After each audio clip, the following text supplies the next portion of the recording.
Hello. Welcome to my podcast. This is Mike Rice. I'm in Beijing, China, and I had the opportunity to interview a friend the other day, a fellow educator here in Beijing. His name is Mark Bradt. Some of that's covered in the interview. This is the first in a series of interviews I wanted to do during the coronavirus COVID-19 outbreak. So we've been in it about 2 months here in Beijing. We'll talk a little bit more about that as we get going, but sit back, have a listen, and listen to the American, if you will, perspective living abroad in China. Interesting stuff. See you later.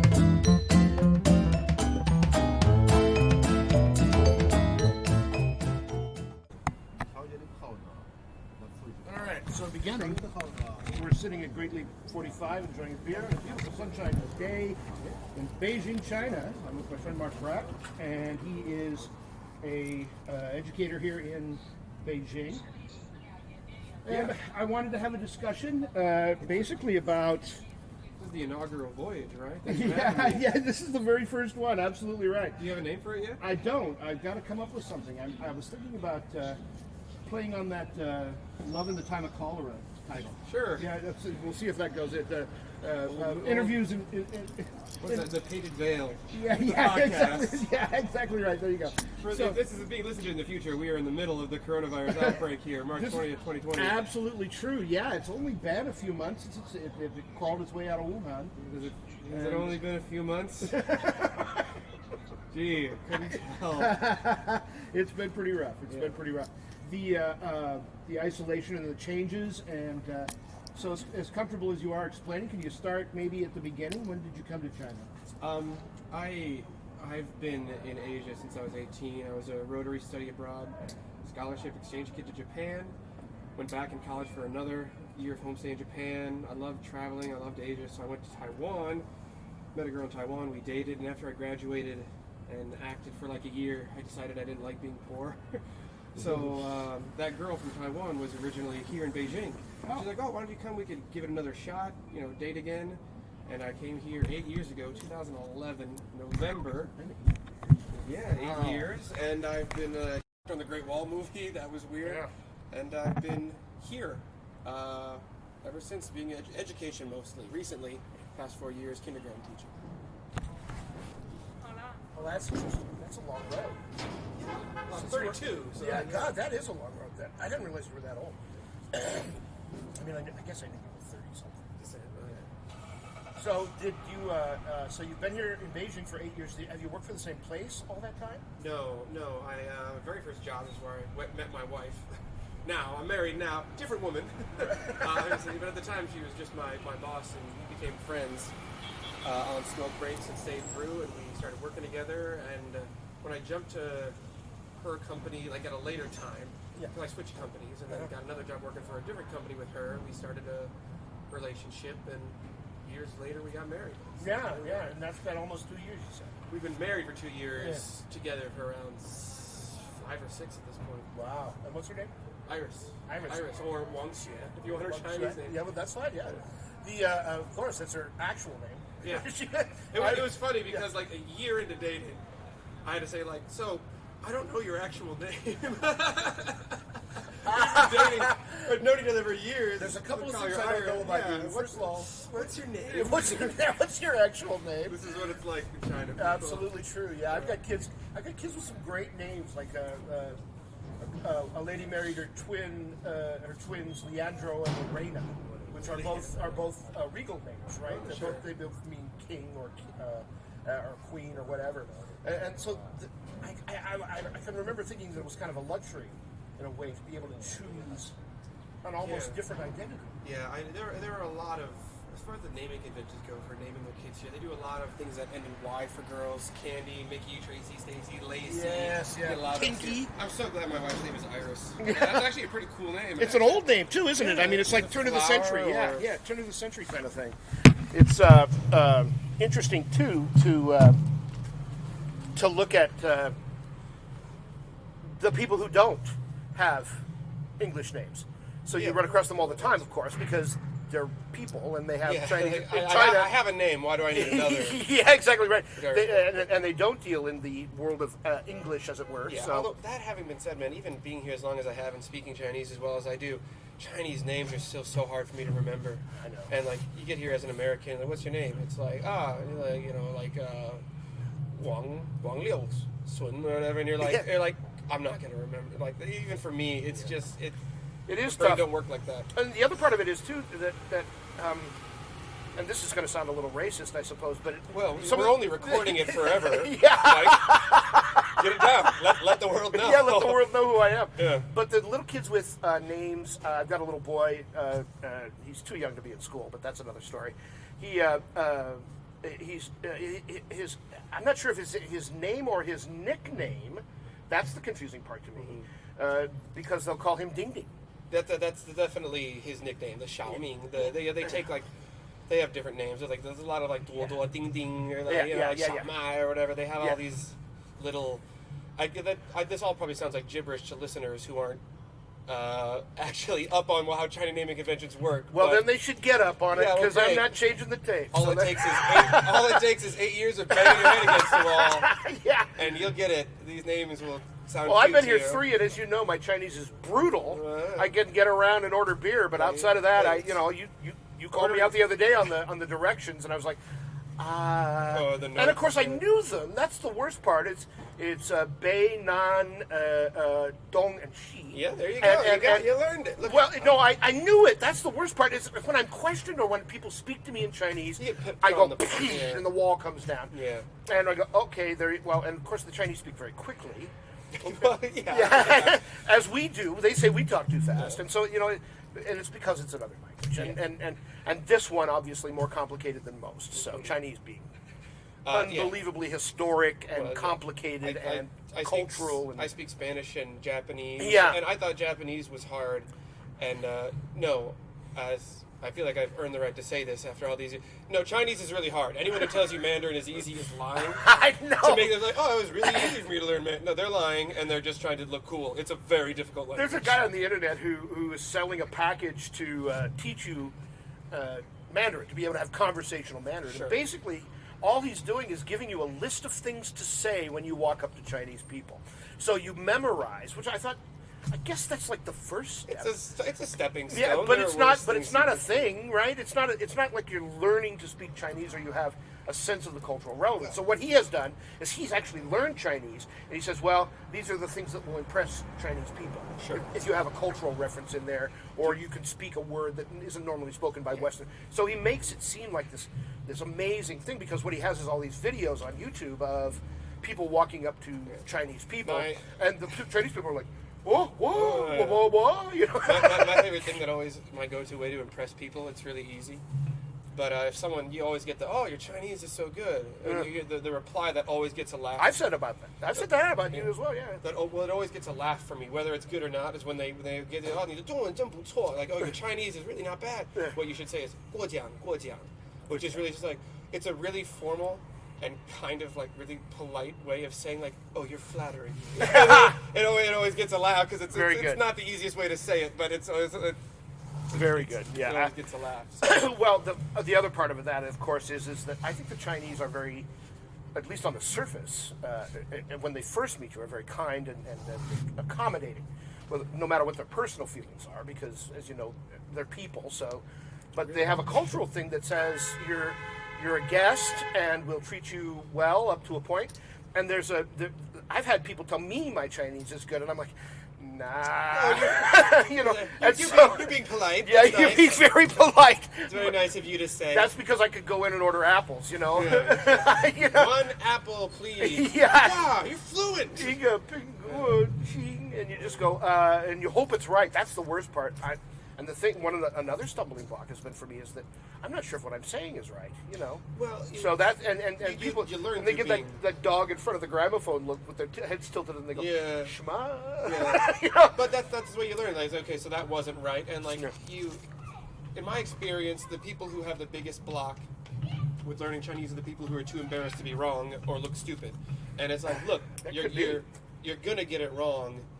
And that's how you have to, like with any language, you have to get out there. And some people are like, oh, they're too embarrassed to try. And that's because, like, yes, you're going to get it wrong. And you're going to get it wrong again and again and again. But maybe on the 15th time, you'll get it. Yeah. And when you get it right, then you'll remember it or figure out, especially with the tones here. Oh, my God, yes. Yeah. That has really eaten me. And I thought I had a pretty good ear for it, because I've always had a good ear for Western languages. Like you, I speak, although you speak much more, I speak some Spanish and could get around Mexico, no problem at all. But well, you might be better than me. I doubt it. but that's it. And that's because it's much more a part of American culture to be able to speak Spanish than, and obviously there's exceptions, and George Bush is no example, but or Beto O'Rourke for that matter. So it's absolutely brutal Spanish. Really topical. George Bush president from Texas. 2008. Yeah, Texas. And Beto O'Rourke, who just pulled out of. I cover the spectrum, baby. I'm culturally relevant. Me. So I think the other thing is interesting too. You kind of, in a way, grew up in Asia. From 18 onward. Yeah, 18 onward. So you were. I'm getting to the point where half my life has been spent abroad, like majority of my adult life. That's amazing. Anyway. That makes you a different kind of American in a way. I have a. Better is the word. I think I do believe that people that have traveled have a better perspective on the world, and whether they agree with me or not, they have a perspective. I think if you've been isolated in the United States, no matter what your race is, you have a certain awareness that your country is really great, and the rest of the world, you seem to think that the rest of the world is somehow less. And I think that that's an unfortunate thing, because where in some cases it may be true, it isn't fair to sit isolated in the United States and make that judgment. And but that may be because I'm really, really fucking old. So the one thing, like, I've been through that always baffled me is just, we're going to get a little bit political. That's okay, that's fine. But the one thing for me is how especially broken the American medical system just is. And people are like, well, we don't want to be like one of those third world countries or whatever. And like, having been through, like, I broke my wrist surgery in Taiwan, had metal plate, broke my foot here in China. That's right. Yeah, I've been through the medical system here, and it was. I won't make you tell that. I won't make you tell that story. No, but as long as I was stupid both times. Well, the wrist thing. But like, going through the systems here, and then like being back home in America, here's the thing: when I broke my foot here and had the surgery and everything cost maybe $2,000 US to get everything done. Yeah. And I went back to the States. I had these metal rods poking out of my foot, and one of them got infected. Fuck. And I didn't have insurance in the States to go to a doctor, and I looked at what the bill would have been just to go in and like get antibiotics prescribed. Yeah. And I'm like, look, all I need is an antibiotic. I need like amoxicillin or whatever. Like, I know what this is.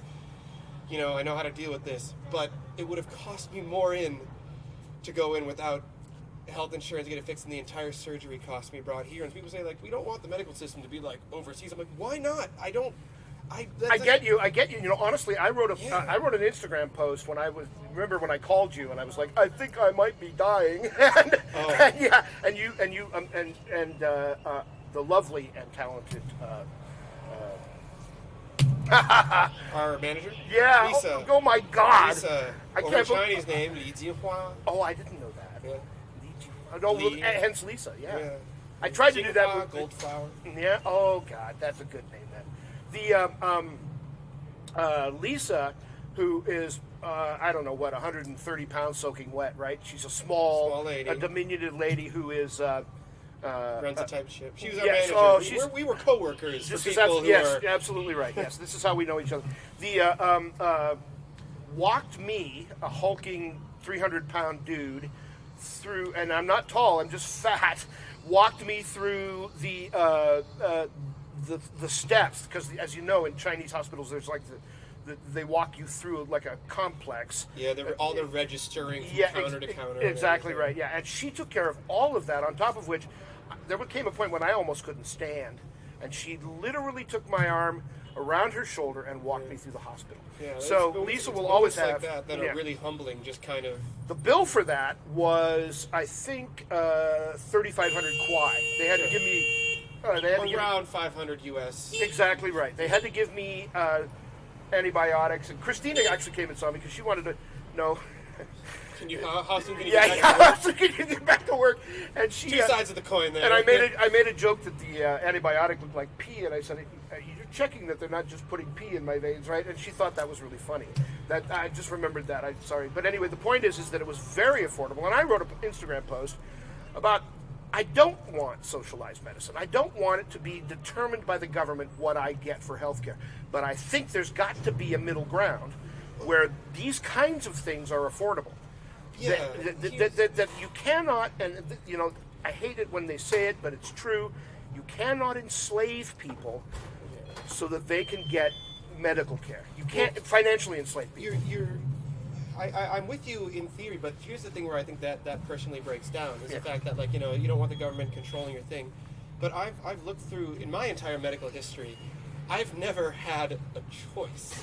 So this I don't get this choice that people are talking about, like, you're taking away our options. And it's like, maybe other people, or if you're really wealthy, you know, do have these choices of what networks you want to buy into. But I was on my parents' insurance until I was 24. Yeah. And then I've been abroad, and so I've had traveler's insurance. But going back to the States with me and my wife now, one of the biggest things is, like, literally, you know, if you're lucky, you get a job that gives you insurance, Yes, right? And if right. not, maybe you take what you can afford. Right. And even then, it's like, you know, I had a friend who had their spleen explode, and they had to drive to a hospital that was further away because it was in their network. Like, that was the choice they had to make. So you think about this that's idea crazy shit. That's crazy of shit. having choices. I go, like, do people feel that they have a lot of choices, like, to choose what network they're on? Like, when you have your spleen explode and you go, I can't go to the nearest Why am I hospital laughing? Yeah. because it's not in my network. Yeah. Like, so this idea of, like, I agree in theory, like, if in a perfect world where you actually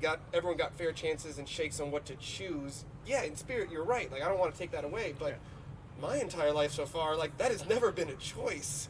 So I will say this wouldn't be though giving too. up I will much. say this though too that we, I think one of the real captivating things, and I can imagine this if I was a younger man, and honestly even older now, one of the things is that for a Westerner, the standard of living in China is higher than the average Chinese than the average Chinese person, and also.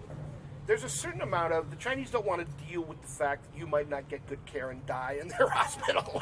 So there's a certain amount of attention that occurs. So that putting that aside, I think we actually agree on this issue. I just want a way where the government, the same people that run the IRS, aren't running my health care. You know, and I think that's the real quandary for me. I'll tell you briefly my story is that I am almost immediately out of opportunity, mostly because of a certain amount of talent for computers and teaching. Became an instructional designer, and that commands a fairly high wage in the U.S. And so I made the decision, which is one of the only good decisions I've ever made in my life, was to buy my own health care and to buffer it. How much was that running you a month? An unbelievable amount of money a month. Yeah. So, Sure. but I was making it, and so I understand your point. I guess maybe what I did was buy. I was able to work out a deal where I was able to buy 3 years worth of health care, and because I happened to have at a flat rate. at a flat rate, and I had money in the bank, and I signed on, and that health care is still with me. If I wanted to use it here in China, I could not because it is a U.S. based system. So is that money just gone now? Unfortunately, no, it's not. I still have it, and I still have. If I were to go back to the U.S. today and fall down in the airport, I'd be covered. But if you fall down here, would do you any good? No, not at all. And so there's that. But that being said, I'm not particularly accident prone, and outside of my weight, I've been generally healthy. Sure. And so I think there's a lot of exceptions there. One, and I hate this, but it's true to the extent that I'm mentioning it. I'm white, I'm male, I had a good opportunity for jobs, Sure. I'm smart, which, again, I think that's something we kind of push out of that argument. There are people... Give it a few beers.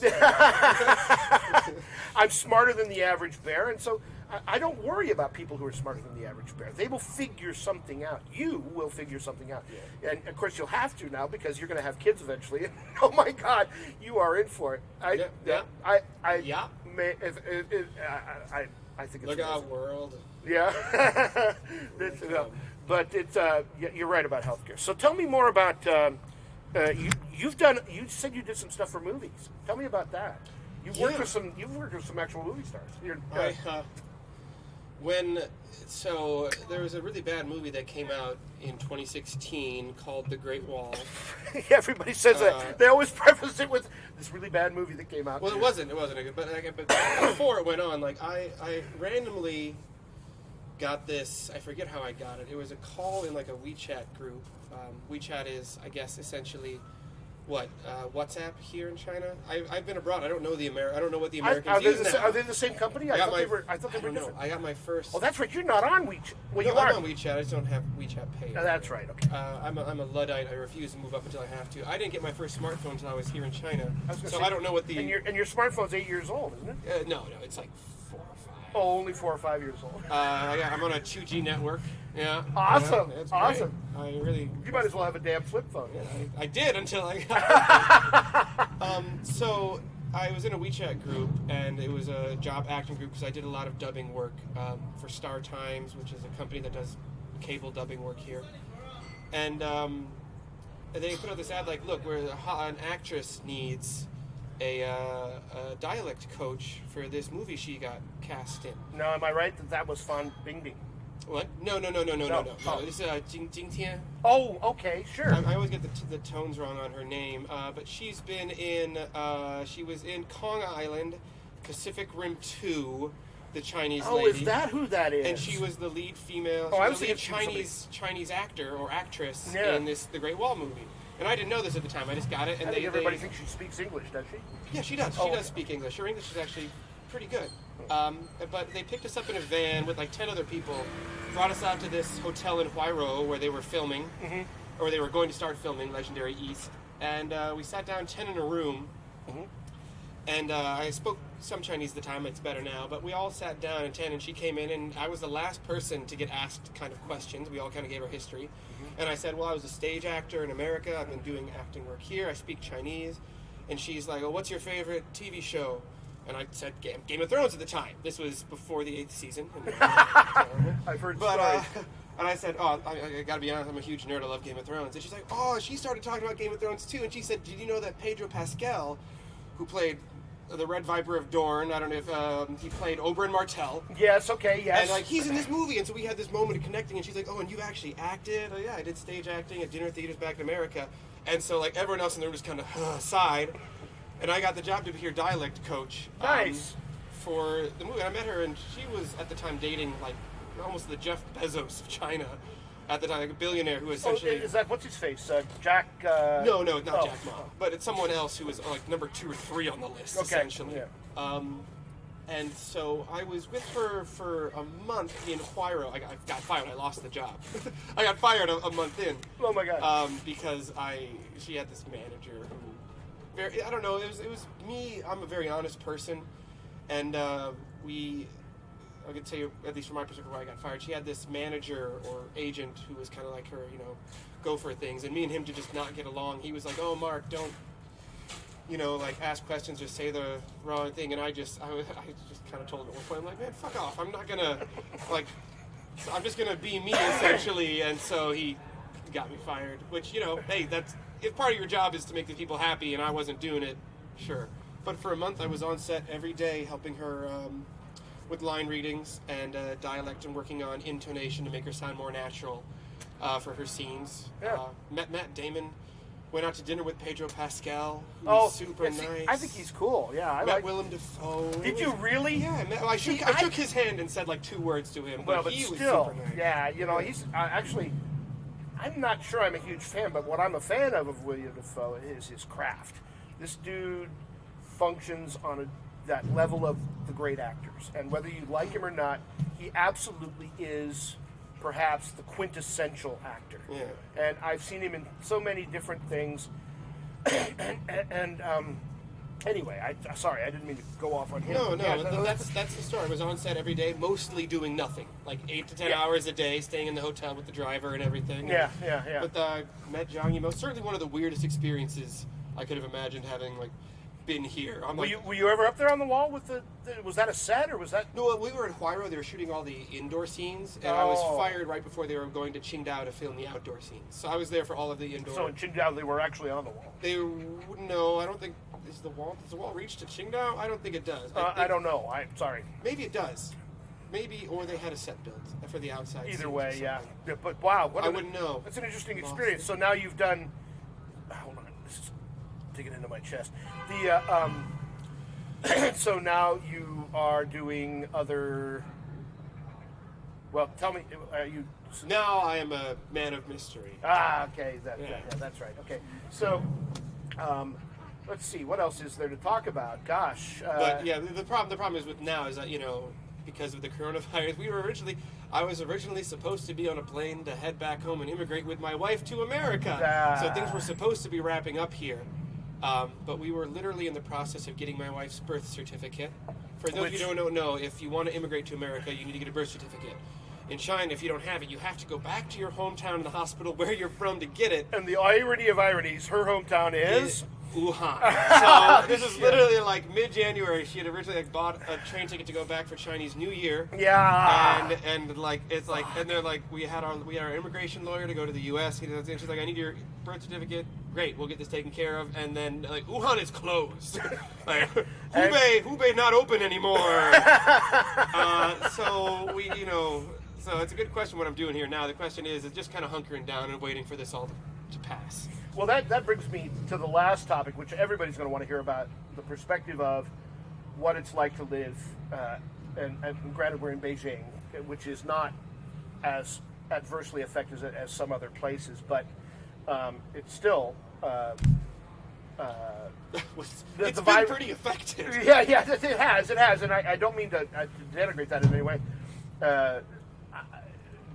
Share to whatever level you're comfortable, because I understand your situation, and also there's certain things I'm not even sure I want to say. That being said, what do you think about what's going on here in? Start where you like on that. Well, I think it's interesting that when this first happened, probably the last couple of days of work when I was at the kindergarten, we came in for the last days of work before Chinese New Year, and we had no idea, and the news was just coming through then about this new kind of thing, and I looked at it and went, oh, that's not going to be an issue. I mean, I planned like a snowboarding trip, and I was like, this is there's no way this is going to be a thing. Yeah. And then as it went on, I'm like, oh, I'm not going to wear a mask. Like, I don't, it doesn't, the CDC, WHO says, it's actually more likely to do harm than good. And then it's just the beating down my ideas that this has taken has been an incredibly humbling experience. Because I was like, this isn't going to be it. Everyone's overreacting. And now it is global pandemic. Like, we're talking like, as of today, like America's shut down yesterday. I shared with you earlier how I was a little disappointed in the response of a president who I support, and you do not, just to be clear. Sure, but after this podcast, we're bringing out the knives and settling this.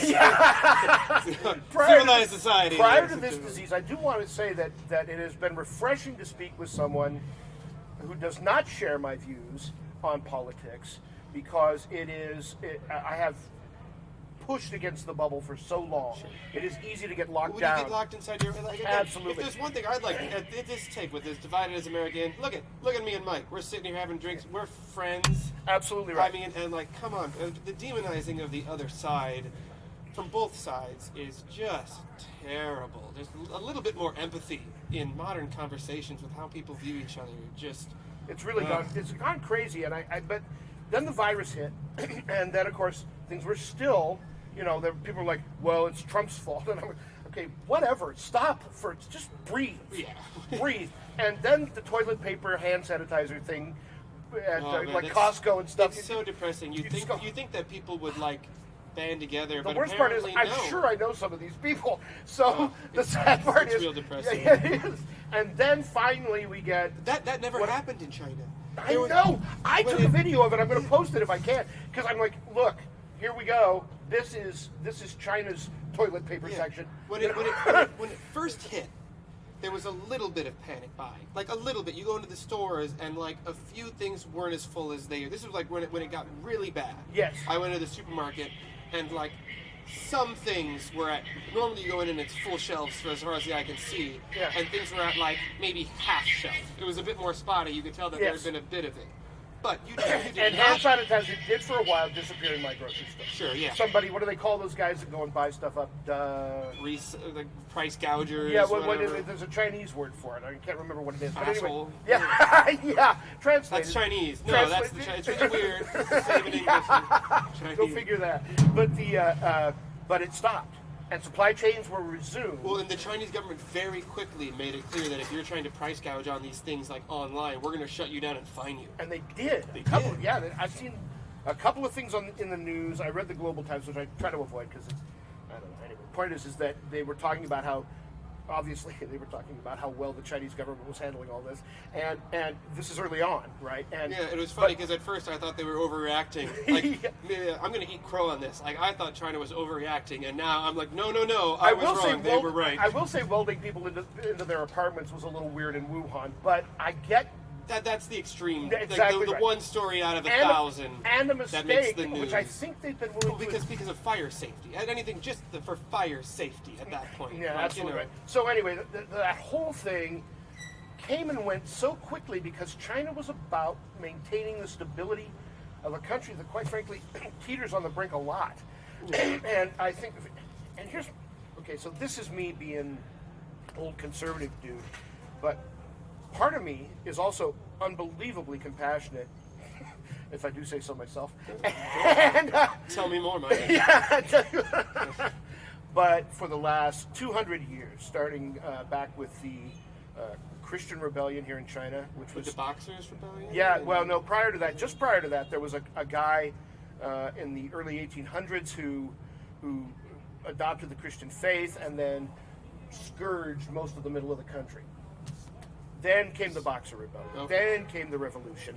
Then came the horrifying results of switching industry and all that shit that people starved to death. The Chinese have been through so much in the last 200 years that I don't think most people can imagine. And the fact that most people don't live 200 years.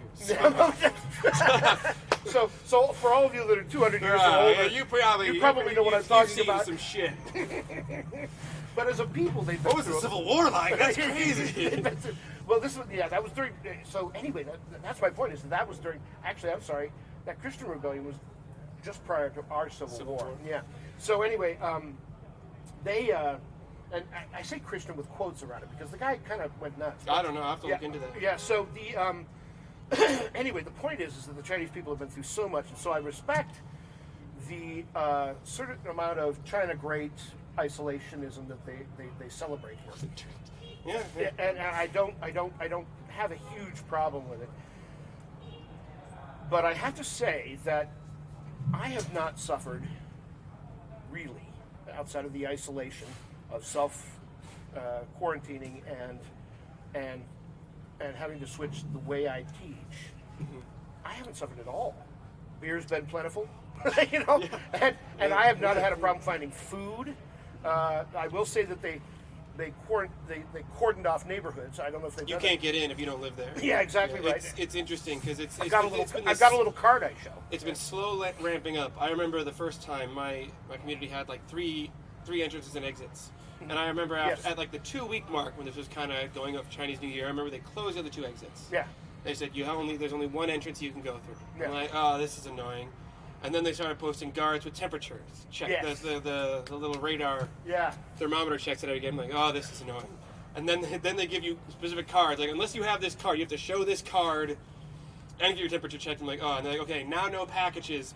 No more delivery orders. It'll all be dropped at the gate. You come down, like no delivery people coming in and out. Yeah. All that's like, you come down to pick up your everything. Literally. And so it's like, it's been this slow progression upwards that I thought, I'm like, oh, this is ridiculous. And I'm like, no, they were making the right call here, actually, in hindsight. Did. Honestly, I was annoyed by it, as you may have been. At first, yeah. At first. And then I thought, fuck it, I don't have a problem with this. This makes perfect. I will say one of the really interesting things is in the lobby of my building, they have a video camera that is thermal.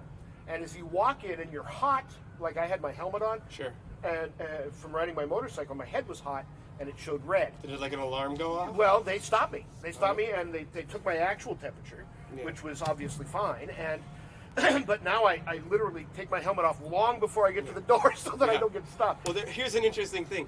I will say, since I used to, we both used to be in the classroom around 22 to 4-year-olds 5 days a week, and I used to get sick like once a month. I'd catch a cold from these kids or whatever. That's just part of it. I will say, I haven't been sick since I haven't been. That is the healthiest I've been in months because I'm not around these little kids who just walk up and sneeze into your open mouth. Oh my God! You just feel it hit the back of the. They literally sneeze in my open mouth. Mark, Yeah. Oh, Elvin, a student we both have shared, he thought that was funny. Well, to be fair, it is funny. Yeah.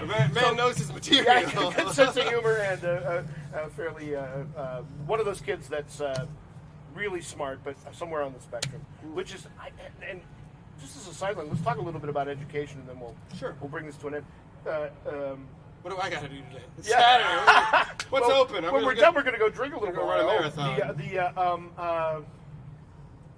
There's the confusing things for me was there are kids in my class that are clearly not. That's the wrong way to approach it. That are definitely not just the weird kid. They've got something going on. A developmental issue. Yeah, that would be clearly addressed in that most hyperbolic way in the U.S. And this kid would be stigmatized. I wondered, and this is my theory, that maybe the Chinese don't want to stigmatize that kid. But it also bleeds over into not letting their kids wear glasses. Really? Well, for little kids. Yeah.